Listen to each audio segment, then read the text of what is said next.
देखिए, रहा सवाल, बहुत लोग कहते हैं कि टेररिस्ट की कोई ज़ात नहीं होती है, लेकिन हर टेररिस्ट मुसलमान होता है। अगर आप लूपहोल्स देखिएगा तो अभी कानपुर में एक हिंदू ही समाज से पकड़ा गया है। वो इनको सारी इन्फॉर्मेशन आईएसआई को देता था। सारे हिंदू, सारे मुसलमान एक पैमाने पे आप नहीं ला सकते। सिंधु घाटी का जो समझौता है आपके नज़र में सही है कि गलत है? मोदी रोक दिए हैं अब। बहुत सही है, हर तरह से समर्थन है इसका। वो भड़काऊ भाषण दिया था कश्मीर के ऊपर कि कश्मीर हमारा, भड़काऊ भाषण दिया था। इस पे आप क्या पाकिस्तान को बोलेंगे? हमने कहा ना कि दोगलों की क्या बात करना है, जिसका कोई किरदार नहीं, जिसका कोई कैरेक्टर नहीं, धर्म के नाम पर जो स्वयं को जिसने अलग किया, इस देश का टुकड़ा कर दिया, इससे बड़ी पराकाष्ठा, इससे बड़ी विडंबना एक भारतीय के लिए क्या हो सकती है।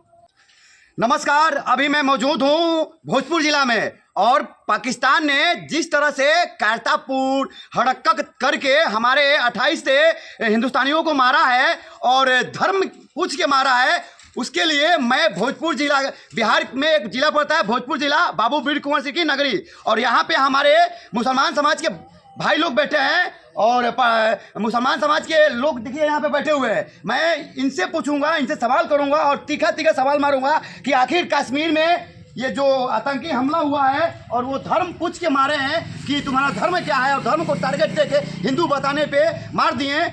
मैं पूछता हूँ और मिलाता हूँ कि इस पे भारत के मुसलमान भाई लोगों का क्या राय है। जय हिंद सर। जय। कश्मीर में धर्म पूछ के मारा गया है गोली। जी, सबसे पहले तो जो भी, एक मैं उनको शहीद ही कहूँगा, जो निर्दोष हमारे भारतीय उसमें मारे गए, उनके लिए संवेदना है। और वो एक ऐसा दुख है जो बताया नहीं जा सकता लफ्ज़ों में। ये देश की आत्मा पे हमला है और देश के पुरुषार्थ पे हमला है। देखिए, पाकिस्तान का दोगलापन ये जग ज़ाहिर है। भारत में आकर नाम पूछकर, आइडेंटिटी पूछकर मारना, इसका मतलब ही ये है कि उसको बढ़ता भारत, उगता सूरज, और यहाँ जो मिसाल है दुनिया में, क्योंकि भारत ही एक दुनिया में ऐसा देश है जो सबसे सुरक्षित है। वो हिंदू के लिए, वो मुस्लिम के लिए, वो बौद्ध के लिए, वो जैन के लिए, मतलब दुनिया में अगर कोई सबसे ज़्यादा सेफ महसूस करता है तो वो भारत वो आ जाए। और चूंकि इसका, मैंने आपसे कहा कि इसका दोगलापन किसी से छुपा नहीं है, जिसके खुद के खाने के लाले पड़ रहे हों, पेट में दांत नहीं, मुंह में दांत नहीं और पेट में आंत नहीं, राशन पानी के लिए महंगा है और दूसरों के रहमो करम और टुकड़ों पे जी रहा है चाइना के, तो उसको हजम नहीं हो रहा है। वो चाह रहा है कि भारत में अंतर्युद्ध हो, क्योंकि आप बाहर से बैठे बैठे तो कुछ उखाड़ नहीं सकते हैं भारत का। सबसे पहले तो सर वो आते हैं, चार आतंकवादी ढुकते हैं पाकिस्तान के अंदर, सॉरी पाकिस्तान बोल रहा हूँ, भारत के अंदर कश्मीर के पुलगाम में ढुकते हैं 4 आतंकवादी, और ढुकने के बाद गोला में बैठा के, वीडियो वायरल हुआ है आज, बैठाते हैं, गोल करके बैठाए हैं पब्लिक को और पूछते हैं कि तुम्हारा नाम क्या है। जैसे ही पता चलता है हिंदू, कोई बंदा उसमें ये भी बोलता है कि मैं मुस्लिम हूँ, फिर भी वो क्या करते हैं कि कलमा पढ़ाते हैं। कलमा नहीं पढ़ने आता है तो कलमा कोई पढ़ भी लेता है तो उसके बाद पैंट खोल के देखते हैं, उसके बाद वो गोली ठोकते हैं सर। जी बिल्कुल, प्रत्यक्ष को प्रमाण की क्या आवश्यकता है, जैसा आपने बताया और हम सब ने देखा है। उसका मकसद ही ये है कि ये देश आगे बढ़ रहा है, यहाँ हिंदू, मुसलमान, बौद्ध, जैन, सिख, ईसाई सब मिलकर रह रहे हैं। तो बाहर से मैं कुछ कर नहीं सकता हूँ, तो क्यों ना इनकी आइडेंटिटी पूछ के इनमें आग लगाओ, देश अंदर लड़े। और थोड़ा सा मीडिया से भी एक ये भी है कि इसका दूसरा पहलू, इतना बुरा असर पड़ रहा है यहाँ के लोगों पे, खास तौर से कश्मीरियों पे। जितने पर्यटक हैं, मतलब ज़्यादा से ज़्यादा संख्या में वहाँ पर बुकिंग कैंसिल हो गई, लोग वापस लौटने लगे। वो तो चाह रहा है कि किसी को मारना है तो उसको फाइनेंशियली मारो। अब हिंदू मुसलमान जो भी इस देश के भारतीय हैं, वो सब कश्मीर छोड़ छोड़ के भाग रहे हैं कि कश्मीर पर्यटन के लिए सेफ नहीं रहा। दूसरा सवाल ये उठता है कि इतना इजी एक्सेस टेररिस्ट को कश्मीर के अंदर बीच शहर में आकर उनको इतना इजी एक्सेस मिल कैसे गया कि 2 घंटे 2.5 घंटे का पूरा समय होगा, हज़ारों की संख्या में वहाँ पर पर्यटक थे। और कश्मीर इतना हाई सिक्योर्ड जोन है इंडिया का कि वहाँ पर 50 ग्राम जेब में गांजा लेके आप नहीं घूम सकते हैं, तो जान मारना तो बहुत दूर की बात। उसने आइडेंटिटी पूछ के आतंकवादियों ने मारी है। सर कश्मीर के 2 लोकल युवक आज पकड़े गए हैं। इंटेलिजेंस एजेंसी जो भारत की है, आदिल नाम का और एक नाम की कोई कुछ और है, वो 2 लोकल जो है रेकी कर रहे थे और उनका सपोर्ट कर रहे थे। कश्मीर के 2 लोकल मुसलमान। देखिए, बिना लोकल के इन्वॉल्वमेंट के, या एडमिनिस्ट्रेशन का फेलियर भी आप कह सकते हैं, लोकल में इतना बल तभी आएगा जब एडमिनिस्ट्रेशन फेलियर है। एक बात बताइए, बिहार में दारू बंद है कि नहीं? नहीं, दारू बंद है, लेकिन दारू घर घर बेचा जा रहा है। तो कैसे बिक जा रहा है? दारू को महंगा कर दिए हैं, बंद करके दारू को मेरा महंगा कर सवाल दिए है कि बिहार में दारू इंटर कैसे हो रही है अगर दारू बंद है तो? हैं। इंटर सिस्टम करवा रहा है, बिना सिस्टम का कोई काम होगा ही नहीं। तो आप स्वयं आपने जवाब दे दिया मेरे सवाल का कि बिना सिस्टम के कोई काम नहीं हो सकता है। आप अपने लूपहोल्स खोजिए। देखिए, रहा सवाल, बहुत लोग कहते हैं कि टेररिस्ट की कोई ज़ात नहीं होती है, लेकिन हर टेररिस्ट मुसलमान होता है।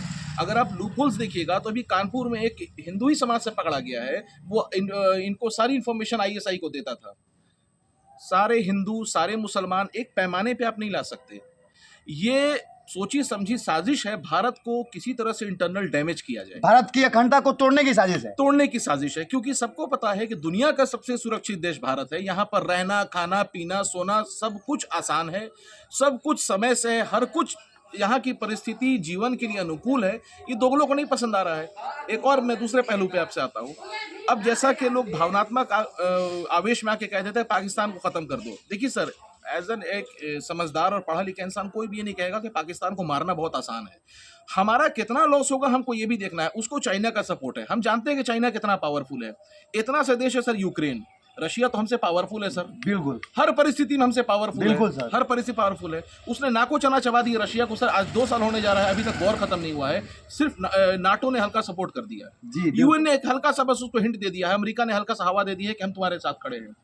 वो गुरिल्ला वार कर करके अपने आप को सुरक्षित कर रखा है। पाकिस्तान तो फिर भी एटॉमिक कंट्री है। तो सर, पाकिस्तान को अगर हम नहीं रोकेंगे तो आए दिन ऐसे ही मारता रहेगा, वो धर्म के नाम पे और मार रहा है वो। भारत के साथ परिस्थितियां बिल्कुल विपरीत हैं। भारत जो है वो 3 तरफ से दुश्मनों से घिरा है। भारत का दुश्मन सिर्फ पाकिस्तान नहीं है, वो तो जन्मजात दुश्मन है पाकिस्तान का। पाकिस्तान भारत का। देश में बैठे जो गद्दार है वो दुश्मन है कि नहीं? भारत के देश में बैठे हैं जो सबसे ज्यादा अंदर आप अपने देखिए कि किस तरह से धर्म के नाम पे भड़काया जा रहा है आपको। ये तो सबसे बड़ा दुश्मन ये है।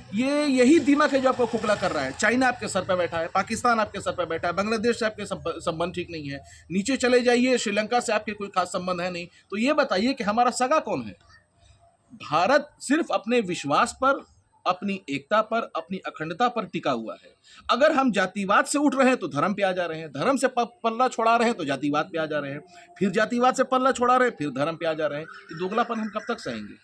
तो सर, पाकिस्तान को फिर रोकने का तरीका क्या है? कैसे उसको रोका जाए फिर? पाकिस्तान को रोकने का सबसे बेहतर तरीका है कि पहले यहाँ की जनता, जो देश भारतीय, जो अपने आप को भारतीय कहता है, बिना किसी जात किसी धर्म को नाम लिए हुए ये कहे कि हम पहले हिंदुस्तानी हैं, उसके बाद हमारा धर्म कुछ है। जब वो आप इंटरनली मजबूत होइएगा, उसके बाद आप पाकिस्तान को फाइनेंशियली मार मारिए, उसको ऐसे तोड़िए आप। अब जैसे सिंधु घाटी का जो समझौता था, जो वाटर टेरिटरी थी, सुनिए, सिंधु घाटी का जो समझौता है आपके नजर में सही है कि गलत है? मोदी रोक दिए हैं अब? बहुत सही है, हर तरह से समर्थन है इसका, हर भारतीय का समर्थन है। पाकिस्तान देखिए, एक हो गया आवेश में आके कहना कि उस पर एटम बम फेंक दीजिए, उसके पास भी एटम बम, उसके पास सबसे ज्यादा एटम बम है। हम बोल ही रहे हैं। उसको फाइनेंशियली मारिए, उसको विश्व पटल पे मारिए। देखिए, एक तो उसकी इज्जत है नहीं कि वो अपनी इज्जत से डरेगा, नंगटा देश है, उसके पास कुछ है नहीं खुद खाने पीने का। बावजूद उसको जितना डैमेज करिएगा उतना बेहतर है। पूरे विश्व में उसकी कोई औकात नहीं रह गई है, ये आप भी जान रहे, हम भी जान रहे, पूरा देश जानता है। ये उसको देखिए, गाली उसको देता, शरीफ आदमी को गाली दीजिएगा तो बुरा लगेगा, जो खुद ही गंदा घटिया आदमी है उसको गाली देके काहे अपना मुंह खराब करिए? सर, आज दिल्ली मुख्यालय, जो जहाँ पे पाकिस्तानी एजेंसी दिल्ली में रहती थी, वहाँ पे अभी एक वीडियो वायरल हो रहा है जिसमें पाकिस्तानी कुछ आदमी हैं और उनके पास एक केक, बड़ा सा केक, वीडियो में केक दिखाई दे रहा है। वो केक लेकर शायद वो जश्न ही मनाने जा रहे थे, वो पकड़े गए और मीडिया के सामने आने पे वो जवाब नहीं दिए। यानी कि इसमें आपको लग रहा है ना सर कि इस आतंकवादी हमला में पाकिस्तान का हाथ है। वहाँ का रक्षा मंत्री बोल रहा है कि हमारा हाथ बिल्कुल नहीं है। अभी कुछ दिन पहले वहाँ का जो आर्मी चीफ था वो भड़काऊ भाषण दिया था कश्मीर के ऊपर कि कश्मीर हमारा, भड़काऊ भाषण दिया था। इस पर आप क्या पाकिस्तान को बोलेंगे? हमने कहा ना कि दोगलों की क्या बात करना है, जिसका कोई किरदार नहीं, जिसका कोई कैरेक्टर नहीं, धर्म के नाम पर जो स्वयं को जिसने अलग किया, इस देश का टुकड़ा कर दिया, इससे बड़ी प्रकाष्ठा, इससे बड़ी विडंबना एक भारतीय के लिए क्या हो सकती है? और मैं बार बार इसी चीज़ को कहता हूँ कि उनको आप फाइनेंशियली मारिए। पहली बात, उनसे क्रिकेट बंद कीजिए, कोई ज़रूरत नहीं है। आईसीसी इवेंट हो चाहे कोई सी भी सीरीज़ हो, एकदम उन सबकी शक्लें देखना पसंद नहीं है। एक तो ऐसी घटिया दिखते हैं सब।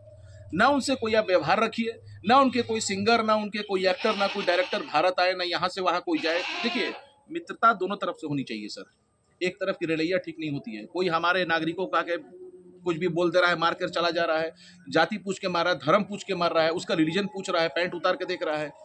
और अगर इतना कुछ हो रहा है तो मैं बार बार घूम के फिर उसी पॉइंट पर आपके पास आऊंगा कि आखिर हमसे कहाँ चूक हो रही है। हमारा एडमिनिस्ट्रेशन या वहाँ का लोकल इंटेलिजेंस इतना फेलियर कैसे हो सकता है? पुलवामा के घटना होने के वहाँ पे बाद, अभी तक पुलवामा के घटना होने के बाद उन दोषियों का ना मुझे नाम पता है ना पता है। इतना आरडीएक्स कहाँ से गया?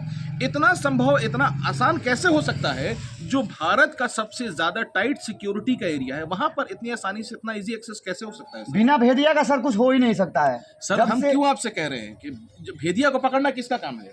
सरकार, सिस्टम। तो उसकी जवाबदेही तो सर तय होती ना है। तय तो बिल्कुल होना है। ठीक है, हम हर आदमी मौके पर, देखिए ये देश की समस्या इस वक्त जो हम ये भारतीयों की समस्या है, देश की समस्या है। हर आदमी, हर सच्चा देश का नागरिक जो है, जो भारतीय है, वो सरकार के पूरे समर्थन में इस वक्त खड़ा है, दल बल के साथ, चाहे कोई सरकार हो चाहे कोई नागरिक हो। उमर अब्दुल्ला जी का एक बयान आता है कल, और वो बोलते हैं कि अगर हम पाकिस्तान पे अटैक करेंगे डायरेक्ट तो पाकिस्तान भी चूड़ी पहन के नहीं बैठा है, परमाणु लेकर बैठा है, वो कभी भी फेंक सकता है। ये बयान कहाँ तक सही है? देखिए, ये बोलना कि वो चूड़ी पहन के बैठा है कि नहीं बैठा है, हमला करने के लिए भारत को किसी से आज्ञा लेने की जरूरत नहीं है। भारत में इतनी क्षमता है कि वो, हम कितना डैमेज होंगे वो बात की बात है, लेकिन उनको तबाह तो जरूर कर देंगे। इतनी ताकत भारत में है। और 65 के युद्ध में भी देखा गया है, कारगिल में भी घसीट के हम लोगों ने मारा है, कोई नया नहीं है। तो आप जान ही रहे हैं कि लतखोर आदमी को लात खाने से क्या दिक्कत है। तो वो है बेहया टाइप का मुल्क, उसमें कोई दो राय नहीं है। विडंबना ये है कि हम अपने नागरिकों को सर नागरिक समझते हैं। जो भारत सरकार है वो चाहे किसी भी सरकार रही है, उसमें चाहे कांग्रेस हो बीजेपी, कोई, हम नागरिकों को नागरिक समझते हैं। उनको कीड़ा मकोड़ा नहीं समझते हैं। अपने सैनिकों को हम सर कीड़ा मकोड़ा नहीं समझते कि जाओ और मार के चले जाओ। जाओ मारो और जिंदा लौटो, जाओ मारो जिंदा लौटो और मार के जिंदा लौटो। हमारी जीरो कैजुअलिटी होनी चाहिए। हम अपने नागरिकों को ऐसे नहीं मरने दे सकते। जाहिर है कहने का तरीका थोड़ा डिफरेंट होना चाहिए कि अगर हम पाकिस्तान पर अटैक करते हैं, हमारी सेना अटैक करती है, तो पाकिस्तान रिटेलिएट करेगा। अगर वो रिटेलिएट करेगा तो उखाड़ तो सब कुछ नहीं पाएगा, लेकिन हमारे निर्दोष बहुत मारे जाएंगे। और यही ये काला सत्य है किसी भी वॉर का। मैंने आपको जैसे उदाहरण दिया कि यूक्रेन और रशिया का, तो आज की डेट में हर मुल्क थोड़े समृद्ध हैं अपनी अपनी सुरक्षा को लेकर। फाइटर प्लेन उनके पास भी है, पनडुब्बियां उनके पास भी है, टैंक उनके पास है। वो हमसे संख्या में कम है, हमसे मनोबल में कम है, हमसे स्ट्रेंथ में कम है, हमसे फाइनेंशियल स्ट्रेंथ में कम है, हमसे भाईचारे में बहुत कमज़ोर हैं। आज की डेट देखिए सर, जहाँ तक इसको हिंदू मुसलमान देने का जिक्र किया गया है, अगर सिर्फ भारत के मुसलमान चाह जाएंगे ना तो मूत के पाकिस्तान बहा देंगे। भारत के मुसलमान पाकिस्तान बहा देंगे, मूत के भारत के पाकिस्तान, मूत के पाकिस्तान को बहा देंगे। लड़ना बहुत दूर की बात है। और इसी क्रम में भारत के अभी एमपी का कुछ सोशल मीडिया पे पोस्ट वायरल हो रहा है, जहाँ पे ये जो अटैक हुआ है कश्मीर में, वहाँ एमपी में कुछ पाकिस्तानी समर्थक खुशी मना रहे हैं। तो इस पे क्या कहेंगे सर? मैंने कहा ना, उन दोगलों को चुन कर ला के चौराहे पे गोली मारी है। तो ये तो सिस्टम को देखना है। सिस्टम भी खिलवाड़ कर रहा है, सिस्टम भी देश का सही नहीं है। बिल्कुल सर, कहीं ना कहीं लूपहोल्स हैं। चीजें इतना आसानी से कैसे हो जाती हैं भाई? वो देखिए सर, मैंने आपको एक मोटा मोटी उदाहरण दे रहा हूँ, मैं बार बार फिर वही दोहराऊंगा आपसे कि जिस राज्य में दारू बैन है, उस राज्य में दारू कैसे आ जा रही है। अगर एक आदमी को कड़ी सजा मिलती है या हमारे बॉर्डर पर टाइट सिक्योरिटी होती है, सर तो दारू कहाँ से आ जाएगी? ना आकाश से आएगी ना सर पाताल से आएगी। तो ये भी एक फेक लगता है कि इतना आसानी से कोई आया, कोई मारा, कोई चला गया। पब्लिक में इतना दम नहीं है। दोगलापन हर जगह है, लेकिन उसकी आइडेंटिटी, उसको आप आइडेंटिफाई नहीं कर पा रहे हैं, खोज के उसको पकड़ नहीं पा रहे हैं। और रहा सवाल ये जो नए जो 4 आतंकवादी जिन्होंने हमारे नागरिकों को साथ ऐसा सलूक किया है, उनको सर चौराहे पे लाके मारे और एक एग्जाम्पल सेट करे कि इस देश में अगर तुम धर्म के नाम पर, जाति के नाम पर या कोई भी ऐसी टेररिस्ट एक्टिविटी करोगे तो इंडिया में उसका सजा करने का पैटर्न ही है। कोई ट्रायल नहीं सर, कोई कोर्ट नहीं। रीजन बताता हूँ। रहा सवाल ह्यूमन राइट्स का, तो सर जो ह्यूमन ही नहीं है उसके साथ आप क्यों सर ह्यूमन राइट्स लगा रहे हैं? बिल्कुल सर, वो एनिमल राइट के लायक नहीं है। और आप ह्यूमन राइट की बात करेंगे, आप फिर चले जाएंगे कि हम इंटरनेशनल ह्यूमन राइट में चले जाएंगे, इंटरनेशनल कोर्ट ऑफ जस्टिस में चले जाएंगे। सर दोगलापन छोड़िए सर, 4-5 को पकड़ कर लाइए जो उसमें इन्वॉल्व थे, उनकी नस्ल याद रखिए कि सजा कैसी दी जाती है। हिंदू, मुसलमान, बौद्ध, जैन, सिख कोई हो, घसीट के लाइए सर, चौराहे पे टांग के मारिए। पता चल जाएगा कि हिंदुस्तान में आतंकवाद करने का नतीजा क्या होता है। उनकी आने वाली नस्ल सर, उनकी रूह कपा दीजिए, उनका ऐसी मौत मारी है सर। देश के हिंदुओं से क्या बोलना चाहते हैं, हिंदू भाइयों से क्या बोलना चाहते हैं कि क्योंकि उनको लग रहा है कि हमको धर्म के नाम पे कश्मीर में घूमने पे धर्म पूछ के हमको गोली मार दिया जा रहा है। तो हिंदू भाइयों से आप क्या अपील करना चाहते हैं? क्योंकि उनको लग रहा है कि अगर हम मुसलमान होते तो हमको कश्मीर में नहीं मारा जाता, लेकिन हिंदू होने की सजा हमको कश्मीर में मिल रही है। क्या बोलना चाहते हैं? सर देखिए, दुनिया में अगर आप देखेंगे तो जो सहिष्णु होते हैं वो हिंदुओं से ज़्यादा सर कोई नहीं है, ठीक है। इन्होंने कहीं ना कहीं बहुत कुछ झेला भी है, चाहे वो आप कश्मीरी पंडितों के साथ देख लें, और रिसेंटली अभी मुर्शिदाबाद में भी कुछ घटनाएं ऐसी। बंगाल के मुर्शिदाबाद से आ रही थी। मैं आ रहा हूँ, बिल्कुल खुल के आपसे मैं बात कर रहा हूँ, मुझे कोई इस तरह घुमा फिरा के बात करना पसंद नहीं है। और मेरा बचपन गुजरा है सर, मेरी पूरे पूर्वज, मुझे आज तक फील नहीं हुआ कि मैं मुसलमान हूँ या हिंदू हूँ या मैं क्या हूँ। मुझे हर कोई बहुत अच्छे से मिलता है। इवन ये टॉपिक ही नहीं रहता था हिंदू मुसलमान का, ये इस विषय पे चर्चा ही नहीं होती थी सर। विगत कुछ सालों में ये चीज़ बहुत बढ़ गई है और ये मुसलमानों के साथ भी बढ़ गई है। तबरेज़ का एक वीडियो देख रहा था मैं, उसको बोला जा रहा था कि तुम नारा लगाओ जय जय श्री राम और तुम अपना नाम बताओ, साला कटुआ है, उसको मार दिया। चलती ट्रेन में एक सीआरपीएफ की आरपीएफ के सिपाही ने अपनी सर एसएलआर निकालता है और 7 आदमी को मार के गिरा देता है कि मुसलमान है। तो ये चीज़ें दो तरफा सही नहीं है सर, वन साइडेड कुछ पॉसिबल नहीं है, दोनों तरफ से सही नहीं है कि आप किसी की मुसलमान आइडेंटिटी नाम पूछ के मार दिया। ये छिटपुट घटनाएं हैं। हम कभी नहीं कहेंगे कि उसके साथ हो या इसके साथ हो। आतंकवाद का सर कोई या क्षेत्रवाद जो क्षेत्रीय स्तर पे भी घटनाएं होती हैं उस पर भी सरकार अंकुश लगाए, उनमें डर होना चाहिए सर। 20 आदमी का झुंड गया, 2 आदमी का पकड़ा मार दिया। जाहिर सी बात है कि 20 मुसलमान मिलकर एक बेचारा को हिंदू पकड़ा गया, कोई निर्दोष है, उसको आप हमला करके आप उस पर अपना वर्चस्व जमा के उसको मार दिया। 20 हिंदू है, एक मुसलमान कहीं पकड़ा गया गौकशी के नाम पे, किसी भी चीज़ के नाम पे, धर्म की आड़ के नाम पे, कुछ भी के नाम पे, मारो साले को, बांग्लादेशी फलना टीम का मार के उसको ही खत्म कर दिया। सर उसके लिए एडमिनिस्ट्रेशन है, पुलिस है, लोकल है।